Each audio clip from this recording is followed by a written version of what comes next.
അപ്പോഴേ നമുക്ക് വൈകുന്നേരം കൊട്ടാരക്കര അമ്പലത്തിൽ വരുന്നു പോട്ടരാം അല്ലേ. കൊട്ടാരക്കര ഉത്സവം തുടങ്ങി കേട്ടോ. കൊട്ടാരക്കര ശ്രീ മഹാഗണപതി ക്ഷേത്രത്തിലെ ഉത്സവമാണ് കേട്ടോ. മെയ് 3 മേടത്തിരുവാതിരയാണ് അവിടെ തീരുന്നത് കേട്ടോ. അന്ന് വരെയാണ് ഉത്സവം ഉള്ളത്. എന്നും കണ്ടിന്യൂസ് പരിപാടിയാണ് ത്രൂ ഔട്ട്. രാവിലെയും എല്ലാ സമയത്തും പരിപാടികളും എല്ലാം ഉണ്ട്. ഞങ്ങളവിടെ തൊഴുത് അവിടെ നിന്ന് ഇറങ്ങി. ആനയൊക്കെ നിൽപ്പുണ്ട് കേട്ടോ. വിളക്കൊക്കെ തുടങ്ങുന്നതിന് മുമ്പ് ഞങ്ങൾ അവിടെ നിന്ന് ഇറങ്ങിയായിരുന്നു.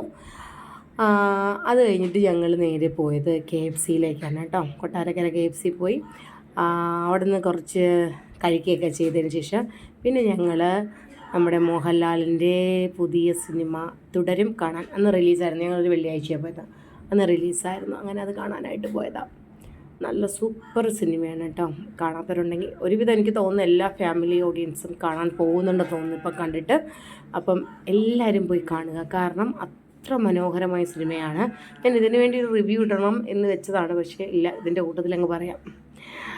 നല്ല, അതായത് നമുക്ക് മിക്സഡ് ഇമോഷൻസാണ്. ചിരിക്കാനുണ്ട്, നമുക്ക് സസ്പെൻസ് ഉണ്ട്, നമുക്ക് സിനിമ കണ്ട് കഴിയുമ്പോൾ നമ്മൾ കരഞ്ഞുകൊണ്ടേ ഇറങ്ങത്തുള്ളൂ. കരഞ്ഞു കഴിഞ്ഞിട്ട് നമുക്ക് ഇറങ്ങാൻ പറ്റത്തുള്ളൂ കേട്ടോ.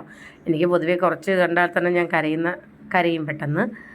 പക്ഷേ എനിക്കിത് ഭയങ്കരമായിട്ടങ്ങ് നമുക്ക് സങ്കടം വരുന്ന ഒരു രീതിയായിരുന്നു. കരഞ്ഞ് എൻ്റെ കണ്ണൊക്കെ വീങ്ങി കേട്ടോ.